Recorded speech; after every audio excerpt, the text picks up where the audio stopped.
গরু বাঁধতে গিয়ে তরুণীকে ইভটিজিং, পুলিশের অভিযোগ দায়ের হওয়ার পরেও স্থানীয় তৃণমূল নেতার চাপে গ্রামেই বিচার সালিশি। সেখানে অভিযুক্ত যুবককে মারধর। খবর পেয়ে পুলিশ উদ্ধার করতে গেলে তৃণমূল নেতার নিদানে এলাকাবাসীর হাতে আক্রান্ত পুলিশ। পুলিশকে মারধর, গাড়ি ভাঙচুর, রণক্ষেত্র পরিস্থিতি, গ্রেপ্তার 5। অভিযোগ অস্বীকার তৃণমূল নেতার। শুরু হয়েছে তরজা।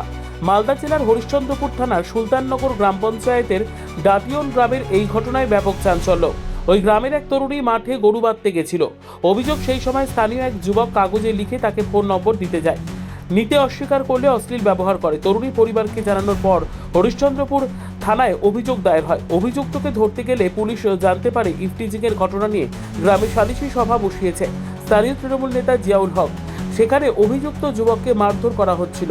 সেই খবর পেয়ে ছুটে যায় পুলিশ। পুলিশ হস্তক্ষেপ করা পছন্দ হয়নি বিচার সভার মাতব্বরদের। ফলে পুলিশ অভিযুক্ত যুবককে উদ্ধার করতে গিয়ে মারমুখী জনতার মুখে পড়ে যায়। বাঁশ, লাঠি, ইট, পাথর দিয়ে পুলিশের ওপর ঝাঁপিয়ে পড়ে বিচার সভার মাতব্বরেরা। ভাঙচুর করা হয় পুলিশের গাড়ি। তরুণীর পরিবারের দাবি, ওই তৃণমূল নেতার নিদানেই পুলিশের ওপর আক্রমণ হয়। পরিস্থিতি আরও উত্তপ্ত হলে বাড়তি পুলিশ নিয়ে ঘটনাস্থলে ছুটে আসেন হরিশ্চন্দ্রপুর থানার আইসি মনোজিৎ সরকার। রণক্ষেত্র চেহারা নেয় হরিশ্চন্দ্রপুর থানার সুলতাননগর গ্রাম পঞ্চায়েতের ডাটিয়ন গ্রাম। 2 পুলিশ অফিসার সহ 5 পুলিশ কর্মী জখম হয়েছে।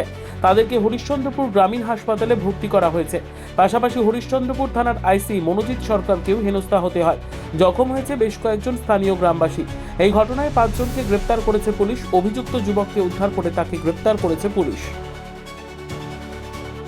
मेरा ननद गोरू बांधने के लिए गया था। वहाँ पे एक लड़का आया, उसको नंबर दे रहा था।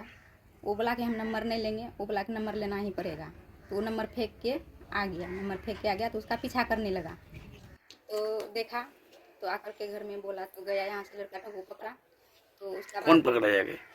मेरा हस्बैंड पकड़ा। हाँ, फिर तो लड़का ठगू पूछता है तो लड़का बोलता है नहीं, मेरा नंबर नहीं है।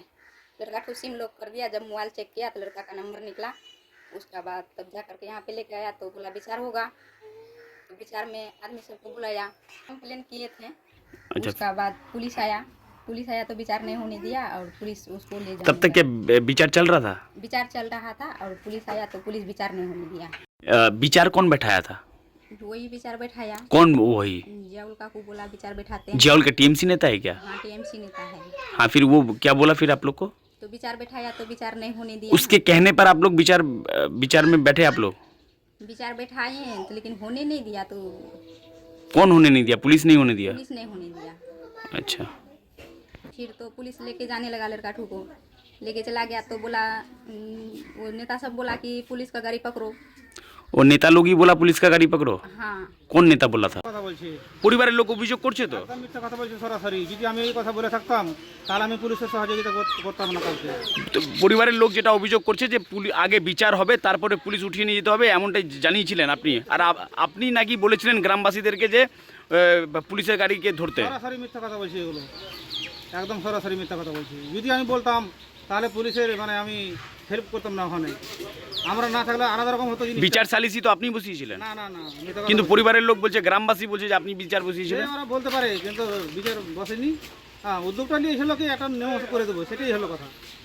কি ঘটনা কি ঘটেছিল গ্রামে? ঘটনা হয়তো ইপিজিংয়ের ব্যাপার ছিল। হ্যাঁ, ওটা নিয়ে আলোচনা করেছিল সবাই, 15-20 জন।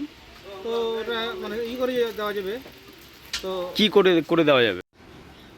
দেখুন, তৃণমূল সরকার যতদিন থাকবে ততদিন শাসকের রাজ চলছে।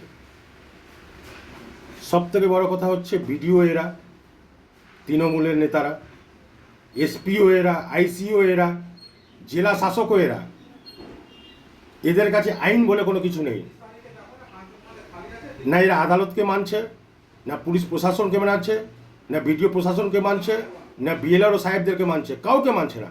এরা বলছে আমরাই সব কিছু, আমরাই হচ্ছি দলের কর্মী, দলের সম্পদ। নেতা মন্ত্রী যারা আছে তারাই নিজেকে এসপি ডিএসপি সব মনে করছে। এই যে বিচার সালিসির ব্যাপারটা, অধিকারটা কে বা কারা দিল তাদেরকে? একজন মহিলাকে অপমানিত করা হলো, ইভটিজিং করা হলো, সেই মহিলার বিচার সালিসির ব্যবস্থা করে দিবে তৃণমূলের নেতারা। তাহলে আইন ব্যবস্থাটা কোথায় গিয়ে দাঁড়িয়েছে? ভাবতে হবে। মহিলারা সুরক্ষিত নয় এখানটায়। আরজি কর তার প্রকাশ্য উদাহরণ। ব্যুরো রিপোর্ট, উত্তর বাংলা সংবাদ।